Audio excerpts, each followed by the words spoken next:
Welcome to Manifested Publishers. We continue with our blog series, December 2024, question 2.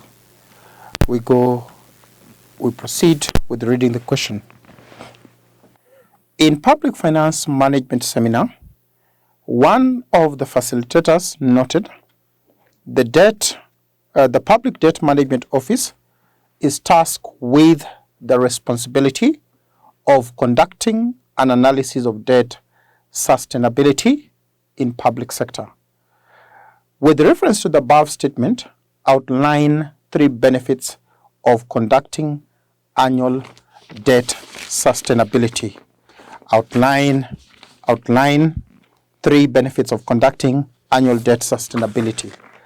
So the first thing to understand is to understand what you basically mean by debt sustainability.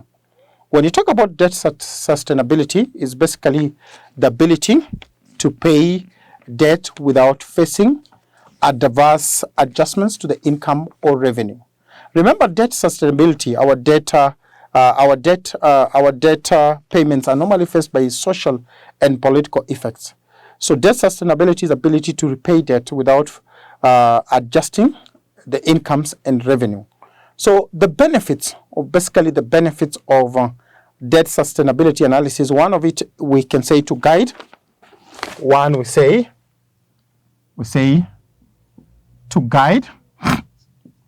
We say to guide the government. We say to guide the government. To guide the government.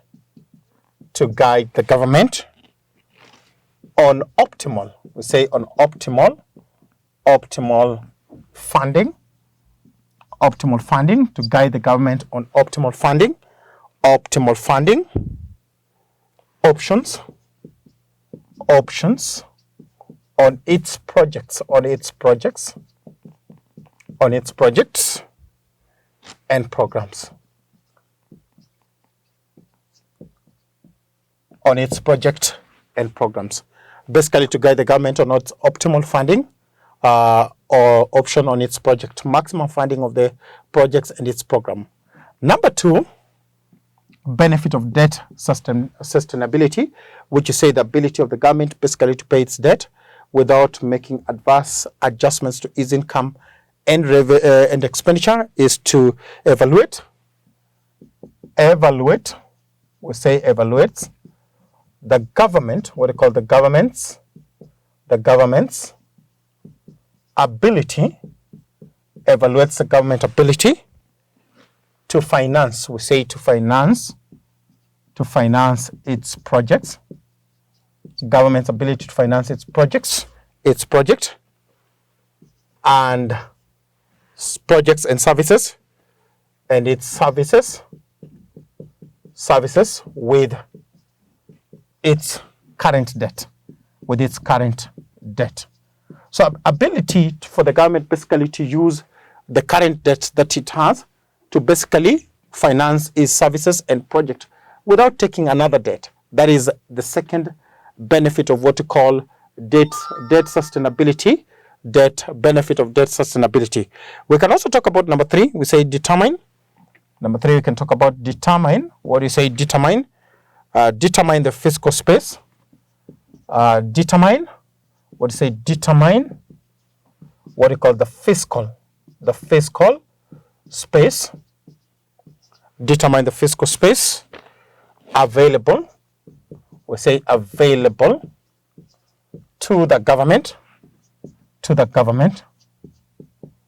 Available to the government. Fiscal space available to the government. With a view, we say with a view of, or to limiting, with a view to limiting, or determining, with a view to determining, we just say to determining, with a view to determining, or with a view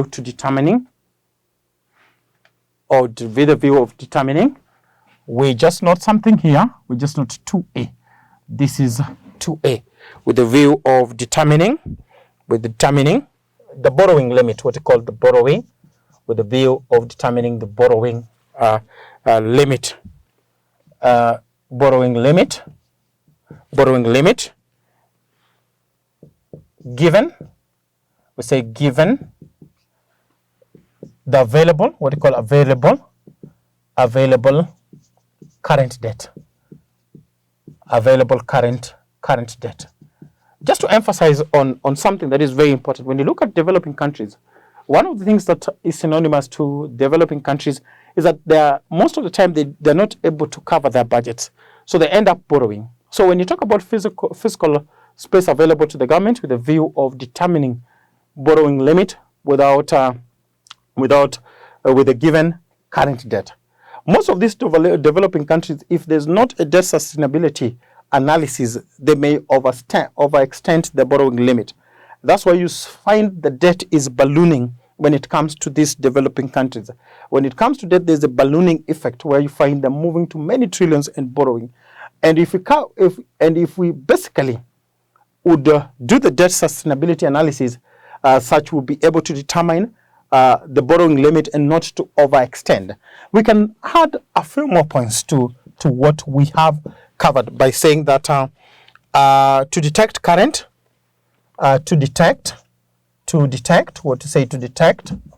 what you call current and future, to detect the current and future potential, current and future potential, fiscal stress. Remember, debt can actually put a stress on the country, fiscal stress that might be caused, we say, by the external shocks,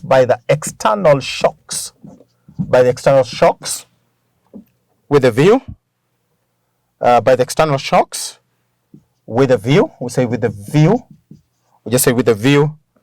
to preventing what you call crisis, with the view of preventing crisis. Some of the reasons why we find a country is extending the tax bracket is basically because of borrowing. So some of the effects of borrowing is that the common man would be faced with challenges of overtaxation. And this question is not limited to the points that we've given. There could be many other points that we have. We can determine also solvency and liquidity status of a country. We can talk about determining, we can just say the last one, determining the solvency, what you call the solvency, and what you call liquidity of a country. Determining the solvency stroke liquidity of a country. That is how we basically handle that question 2 Roman A.